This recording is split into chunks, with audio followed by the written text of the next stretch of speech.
Hey friends, so I'm here with Garrett Greer and we're going to have a chat today, man. I'm going to cook you some pasta. I just want you to tell me a bit about yourself. First of all, I want to say I'm super stoked on this. Yeah. I haven't had somebody in here cooking something like this for me in a little bit, so thank you. Yeah, no worries, man. This is cool, man. So about myself though, I'm a professional poker player.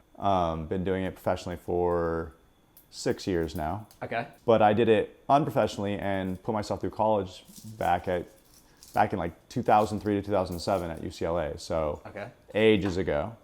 But then I tried to sort of steer away from that. From the poker? Yeah. Okay. Back then even I tried to get away from it. And I was starting to pursue a career in film and television production. And I started working for this talent management company, helping them start their production side of the company in 2010. And in March 2010, I broke my neck. It's crazy. I had my first paid day at this job on March 26th, 2010. Okay. And I broke my neck March 27th, 2010. Oh, man. It was almost like it was just like never meant to be. Yeah. You know? So that sucked. Went to the hospital, you know, full thing. I drowned. I was in a coma. How did that happen? I'm 6'3" and the Okay. pool's 2.5 feet deep. And oh, man. Yeah, the you know, logistics of that just don't work. do they? right? You know, and I was 24, so on top of that, I'm an idiot as well. Yep. You know, so I remember that. you put all those things together, and you know, you Yeah. increase the likelihood for something like this to happen. I see it now as it's nothing that hinders me anymore. I actually think I have a better life now than I did then. It's just something that you had to get through, you know? Yeah. Actually makes you stronger for the future anyways. So then I was living with my aunt and uncle after that. Once I got out of the hospital, I was living with my aunt and uncle. This was in June of 2010. And then I was with them up until December of 2010. They decided they were gonna get divorced and they needed to split assets and... Messy business, man. Yeah, it was crazy. Like, I was starting to feel like everywhere I go, there was some black cloud stuff going on, you know? But anyways, they were saying that they needed to sell the house, so I needed to figure something out for myself. Yeah. Or I wasn't gonna have anywhere to live, and there was talks of me going to an assisted living facility. And in my mind, I was like, that sounds like, that's like there's no coming back from that No, kind of that's thing, it. you know? And you're a super independent guy, and it's Yeah. just not. It's not for you. Yeah. No, so I was trying to figure out what I was gonna do. So I hopped on my my Poker Stars account back in January of 2011, and just to see if there's anything I could do. I get on there and I literally only have 99 cents. Real story, I had 99 cents. I had something else called these like frequent player points Okay. that you can use for different things. If you get a bunch of them together, that like they might buy you a ticket into a tournament or something like that. So I used those frequent player points to play these little, they were called sit and goes, these little small 6-man tournaments.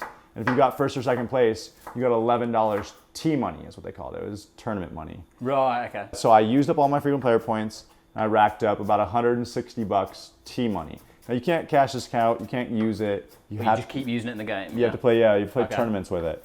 So that was January 15th of 2011 when I did that. And I had it until April.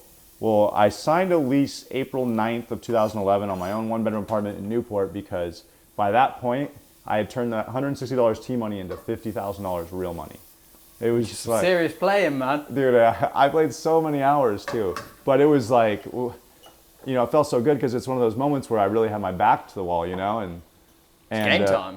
Yeah, Game time, that is. It's like do or die. This is fourth quarter, dude. Everybody's Yeah. tired, man, but we gotta do something. There was a lot of fortune on my side, but luckily I had some experience in the game and I was able to make that happen. It's so crazy too, because April 9th I moved out and I signed a lease and I'd only gotten like 8,000 of the 50,000 out to be able to use. Yeah. But then on April 15th of 2011, the poker world calls it Black Friday.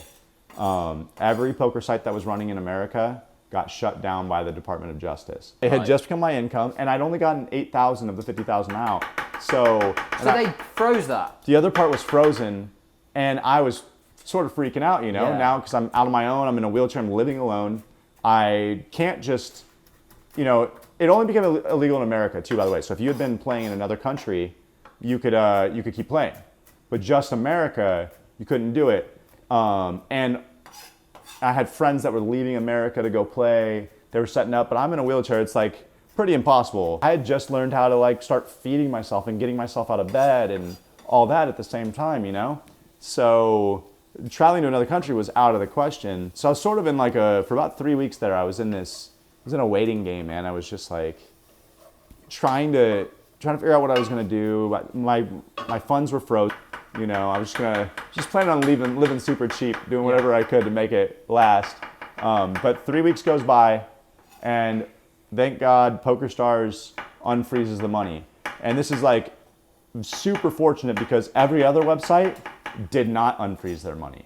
So that was very fortunate in the history of Garrett Greer, by the way. I didn't really trust poker sites anymore.